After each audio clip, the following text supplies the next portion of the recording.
શીખવાડવાની છું ડુંગળી ગાંઠિયાનું શાક। શિયાળામાં આ શાક ખાવાની છે ખૂબ જ મજા આવે છે। એના માટે મેં એક કડાઈ મૂકી દીધી છે, એમાં તેલ મૂક્યું છે, એક મોટો ચમચો ભરીને, અને એની અંદર હિંગ નાખી છે। ત્યારબાદ હળદર નાખું છું અને હિંગ ને હળદર સરસ પાકી ગયા છે। ત્યારબાદ છે આ લીલી ડુંગળી, 200 ગ્રામ જેટલી લીલી ડુંગળી છે, જેની છાલ ઉપરથી ઉતારી અને મેં ઝીણી ઝીણી સુધારી લીધી છે અને આ રીતે પાણીથી ધોઈ લીધી છે।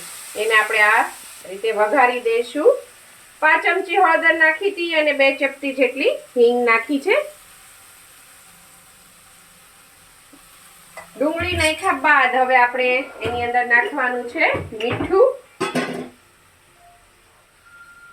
સ્વાદ પ્રમાણે મીઠું। અહીંયા મેં 5 ચમચી જેટલું નાખ્યું છે, કારણ કે આ ડુંગળી છે એકદમ ગળી જશે એટલે।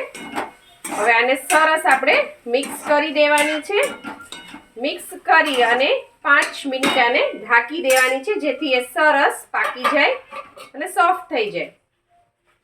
3 મિનિટ જેવું થઈ ગયું છે અને હવે આપણે આ ઢાંકણ ખોલીએ। જો ડુંગળી છે એ સરસ ગળી ગઈ છે, થોડી અધકચરી છે, આ જ રીતની રાખવાની છે પહેલા। ત્યારબાદ હવે હું એની અંદર નાખું છું 1 ચમચી જેટલું ધાણા જીરું પાવડર અને ત્યારબાદ એની અંદર નાખું છું લાલ મરચું 1 ચમચી જેટલું। તમે તમારા સ્વાદ પ્રમાણે લાલ મરચું નાખી શકો છો। આ બેને મિક્સ કરી દેવાનું છે આ રીતે અને ફરીથી આપણે ઢાંકીને 1 મિનિટ જેવું કૂક કરીશું, જેથી મસાલા સરસ ચડી જાય। 1 મિનિટ જેવું થઈ ગયું છે, આપણે ફરીથી ખોલી લઈએ। તમે જોઈ શકો છો તેલ સરસ છૂટું પડી ગયું છે અને મસાલા સરસ કૂક થઈ ગયા છે। તમારે આ રીતનું શાક કરવું હોય લીલી ડુંગળીનું તો આ રીતનું લીલી ડુંગળીનું શાક પણ કરી શકો છો, પણ મેં અહીંયા તમને કીધું છે કે હું તમને ગાંઠિયા અથવા સેવ ડુંગળી વાળું શાક શીખવાડવાની છું। તો આ રીતે થઈ જાય ત્યારબાદ હવે આપણે એની અંદર પાણી નાખીશું। તમારે વધારે રસાવાળું કરવું હોય તો વધારે પાણી નાખી શકો છો। મેં અહીંયા 1 ગ્લાસ નાખ્યું છે પાણી અને હજી મને થોડું ઓછું લાગી રહ્યું છે, એટલે હજી હું થોડું પાણી નાખીશ, કારણ કે આની અંદર તમે બંને રીતે બનાવી શકો છો। સેવ પણ નાખી શકો છો અને ગાંઠિયા પણ નાખી શકો છો। એટલે જેવું સેવ કે ગાંઠિયા નાખશો એટલે તરત જ એ પાણી પી જશે, એટલે પાણી થોડું વધારે રાખવાનું। મેં અહીંયા 2 નાના ગ્લાસ જેટલું પાણી નાખ્યું છે અને ઓછો રસો પસંદ હોય તો થોડું ઓછું પાણી નાખવાનું। હવે આ પાણીને છે આપણે સરસ ઉકળવા દેવાનું છે।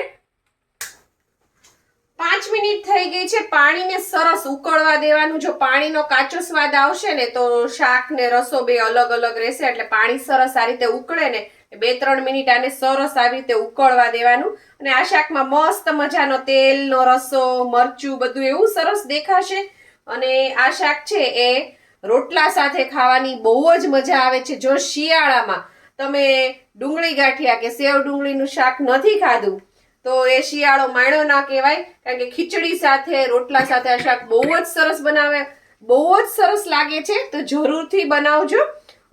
હવે હું એની અંદર સેવ નાખું છું, આપણે બેસનની જે સેવ મળે છે એ જ, અને તમારે ગાંઠિયા નાખવા હોય તો ગાંઠિયા પણ નાખી શકો છો। મેં અગાઉ તમને કીધું કે ડુંગળી ગાંઠિયાનું શાક, પણ હવે હું સેવ નાખું છું, કારણ કે મારો બાબો કે નહીં મમ્મી સેવ વાળું શાક બનાવ, આ બી બહુ સરસ લાગે છે। પ્રોસીજર સેમ જ છે, તમારે સેવની જગ્યાએ ઝીણા ગાંઠિયા નાખવાના। 1 વાટકો ભરીને મેં અહીંયા નાખ્યા છે, 125 ગ્રામ જેટલા છે અને આને સરસ મિક્સ કરી દેવાનું। સ્ટાર્ટિંગમાં તમને એવું લાગશે કે બહુ રસો છે, પણ ડુંગળી કે ગાંઠિયા છે તરત જ આ બધો રસો છે એ પી જશે। હવે આને 1 મિનિટ આ રીતે કૂક થવા દઈએ, જેથી સેવ છે એ સોફ્ટ થઈ જાય। સેવ નાખ્યા પછી 1 મિનિટ કૂક થવા દીધું તો જો સરસ આ રીતે લચકા પડતું રાખવાનું છે, જેથી ખીચડી અને રોટલા ભાખરી સાથે ખાવાની બહુ જ મજા આવશે। અને તમને મેં કીધું એમ વધારે રસો પસંદ હોય તો થોડું પાણી વધારે નાખવાનું। આ શાક આવું જ સરસ લાગે છે લચકા પડતું। તો આપણું ડુંગળી ગાંઠિયાનું શાક મસ્ત મસાલેદાર તૈયાર છે। તો ચાલો બધા જમવા।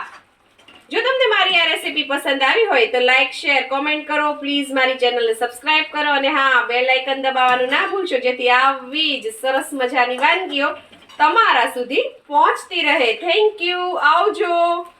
આ શાકમાં છે એ મીઠું નાખવામાં ધ્યાન રાખવાનું, કારણ કે પાછળથી તમે જે ડુંગળી કે ગાંઠિયા ગમે તે ઉમેરો એમાં પણ મીઠું હોય છે। પેલા મીઠું નાખો ત્યારે ઓછું જ નાખવાનું, નહીતર શાક ખારું થઈ જશે।